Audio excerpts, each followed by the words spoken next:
The Boat of Many Songs, Majuli's Dancing Monks. The ferry groaned like a water buffalo waking from a long nap. Pihu gripped the railing, her eyes wide as the island of Majuli appeared through the morning mist. It wasn't like the bustling city of Guwahati she'd left behind. Here the air smelled of wet earth and jasmine, and the only sounds were the lapping of the Brahmaputra river and the distant chime of a temple bell. Her cousin Ronan was waiting for her on the shore, his face split into a wide grin. He was a year older than her, and his head was shaved, a sign that he was an apprentice at the Uttar Kamalabari Satra, a monastery where they didn't just pray but danced their prayers. "You're just in time," Ronan exclaimed, grabbing Pihu's bag. "We're getting ready for the Ras Leela festival. We perform on a giant boat right in the middle of the river." He pointed to a magnificent wooden boat shaped like a mythical bird anchored near the Satra. It was being decorated with colorful flags and lanterns, but a worry line creased Ronan's brow as he looked at the sky. The monsoon had been relentless this year, and the river was rising, its muddy water swirling dangerously close to the embankment. Inside the Satra, the air was thick with the scent of incense and the sound of chanting. Ronan led Pihu to a large hall where other young monks were practicing their dance steps. Their movements were fluid and graceful, telling stories with every flick of their wrists and every turn of their heads. "This is Sattriya," Ronan whispered. "We dance the stories of the gods, but it's also a form of service. We share our art with the community, and in return, they support the Satra." The next day, Ronan took Pihu to meet the mask maker, a wise old man with gentle eyes and hands stained with the colors of the earth. He showed her how he transformed simple materials, clay, cloth, and bamboo, into expressive masks of gods, demons, and animals.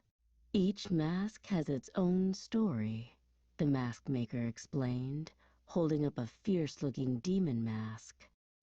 "The curve of the eyebrow, the shape of the mouth, they all have a meaning." A sudden downpour sent them scurrying for cover. The rain hammered on the tin roof of the workshop, and soon a small stream of muddy water began to seep under the door. The mask maker's face fell. He pointed to a corner of the room where his precious store of clay, collected from the riverbed, was now a soupy, unusable mess. "The floods," he sighed. "They have taken our clay. We cannot make the new masks for the performance." A sense of gloom fell over the Satra. The river theater was the highlight of the year, and the thought of canceling it was heartbreaking. Pihu, wanting to help, was tidying the prayer hall when she noticed an old, leather-bound book. Tucked into its margins was a faded inscription, a recipe for making masks not from clay but from rivergrass pulp and tamarind seed paste. Her heart leaped with hope. Pihu rushed to show her discovery to Ronan and the mask maker. A spark of hope ignited in the old man's eyes. They gathered the other monks and set to work, collecting rivergrass and grinding tamarind seeds. The new masks were different, lighter and more flexible than the clay ones, but just as beautiful.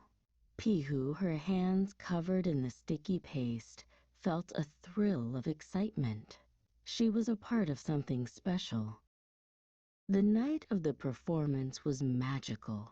The boat stage, lit by dozens of lanterns, floated on the dark waters of the Brahmaputra. Villagers, their homes threatened by the rising river, had come in their canoes to watch, their faces illuminated by the soft glow of the lanterns. The monks, wearing the new, lightweight masks, danced a story of compassion and hope, their movements more fluid and expressive than ever before.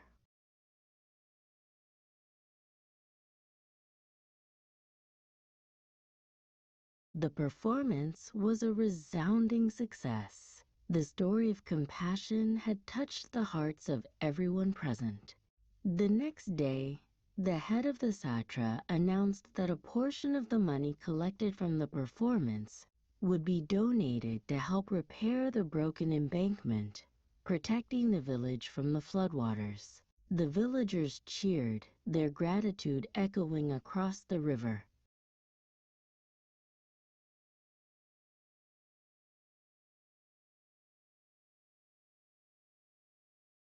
As Pihu boarded the ferry to leave Majuli, she looked back at the island, her heart full. She had come to visit her cousin, but she had found so much more. A community that celebrated art, a tradition of service, and the knowledge that even in the face of adversity, a little bit of ingenuity and a lot of heart could make a world of difference. The boat of many songs had sung a new song, a song of hope, and Pihu carried its melody with her as she sailed away.